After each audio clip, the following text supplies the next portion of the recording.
Bonsoir à tous, bienvenue sur la 3, vous regardez Tam Tam, votre rendez-vous citoyen du vendredi soir.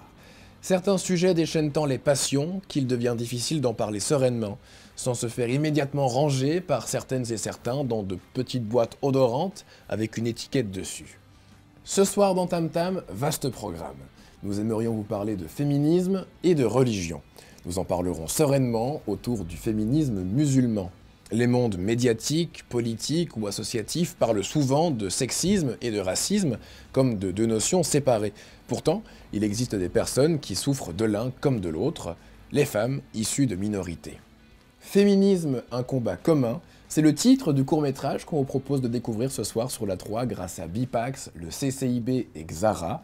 Ce court-métrage où des femmes questionnent et relisent les textes sacrés à travers le prisme de l'égalité des genres est aussi un outil pédagogique pour les enseignants du secondaire. On regarde. On est une association d'éducation permanente et nos thématiques de travail sont le racisme, donc l'islamophobie, l'antisémitisme et le racisme anti-noir, et aussi l'importation des conflits mondiaux en Belgique. On a deux axes de travail.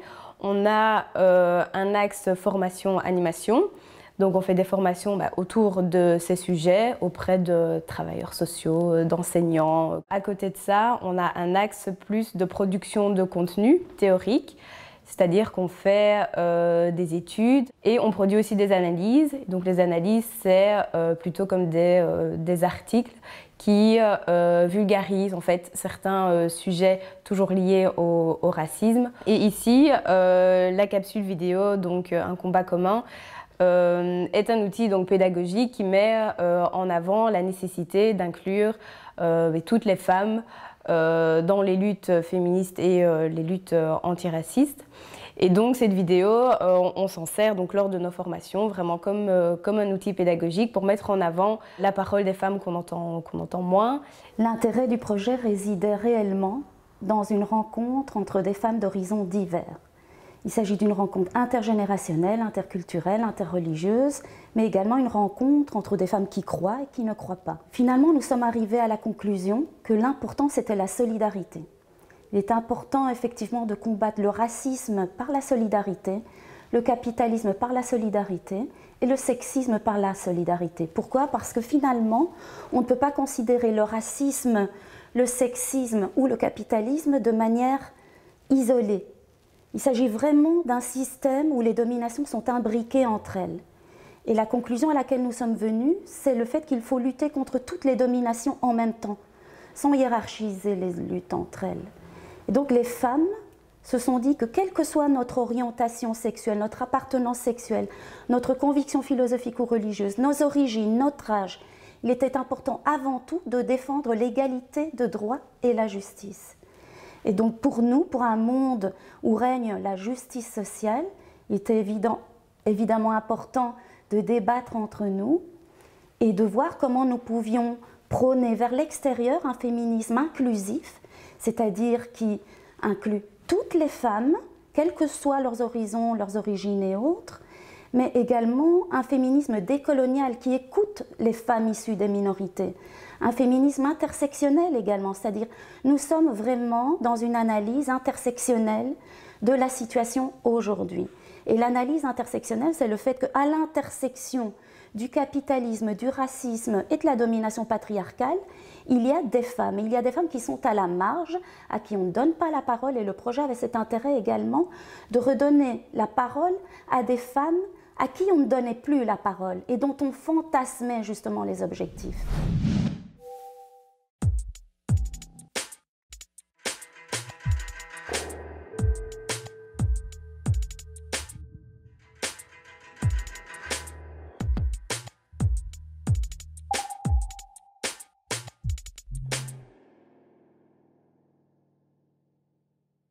Pour moi, le féminisme, c'est un mouvement qui a pour but de lutter pour l'égalité des droits des femmes, pour l'émancipation des femmes et pour leur autodétermination. C'est une réaction à des constats d'inégalité, parce qu'il y a d'abord des faits, et puis après, il y a une réaction par rapport à ces faits. Le féminisme, c'est le fait de lutter pour des droits égaux, pour une véritable égalité assortie de justice pour les femmes. C'est un mouvement, c'est un agir, c'est une réflexion, c'est une manière de comprendre les choses, c'est tout ça.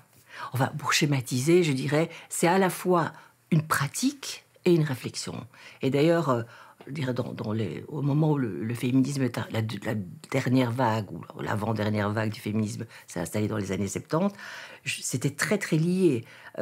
On agissait par rapport à des discriminations qu'on trouvait tout d'un coup intolérables, et en même temps on réfléchissait. Et les deux, la réflexion alimentait la pratique, et la pratique alimentait la réflexion, et c'était très très très très mêlé. Depuis quelques années, plusieurs féminismes minoritaires ont commencé à émerger, et ces féminismes minoritaires sont souvent exprimés par des afro-féministes, donc des afro-descendantes ou des filles originaires du Maghreb, par exemple, ou de confession musulmane. Et ces personnes se réinterrogent le mouvement féministe mainstream, le mouvement féministe dominant, et le réinventent et le façonne un peu à leur image. Je pense que c'est important des fois de se décentrer pour comprendre l'autre. Et malheureusement, c'est ça qui manque aujourd'hui à beaucoup de femmes féministes occidentales qui ont du mal à comprendre les cultures et les combats des féministes non blanches. Et je pense qu'à partir du moment où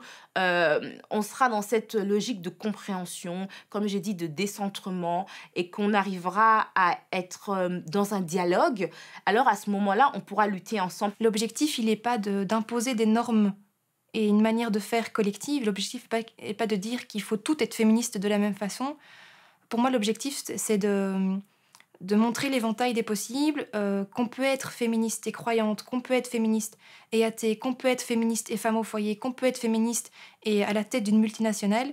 Donc le combat, il est de montrer, enfin d'élargir le choix des possibles, en fait. Je suis une femme originaire du Maroc, certainement. Je suis musulmane. Je suis belge, citoyenne belge, et je suis fière de l'être autant que je suis fière d'être marocaine. Et je n'ai pas à choisir.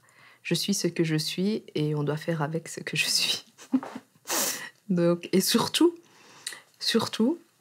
ne vous tracassez pas pour moi, ne vous tracassez pas pour ma liberté. Je suis assez grande, capable de m'allier des bonnes personnes et de me charger de ma liberté.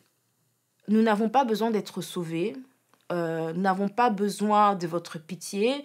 Nous sommes capables de nous libérer nous-mêmes. Nous acceptons effectivement que vous soyez à nos côtés pour nous aider, mais vous n'avez pas besoin que vous parliez à notre place, que vous nous dites ce qui est bon pour nous, parce que c'est une forme d'oppression supplémentaire. Pour moi, la seule chose qui doit être dans la tête de tout le monde, c'est qu'on lutte pour la liberté. Et après, que la liberté pour une personne, ce soit de se voiler, ou d'être homo, ou de porter des mini-jupes, toutes les femmes devraient se battre pour que les autres femmes soient libres, quel que soit leur choix. Mais il faut que ce soit un choix. Et qu'à partir du moment où nous débattons ensemble, même si finalement nous ne tombons pas d'accord sur telle ou telle définition, le fait même que nous pouvons entrer en débat est déjà une victoire. Nous devons lutter pour la libération des unes et des autres. Et je pense que c'est ça le féminisme aussi. C'est une question de solidarité et surtout de sororité.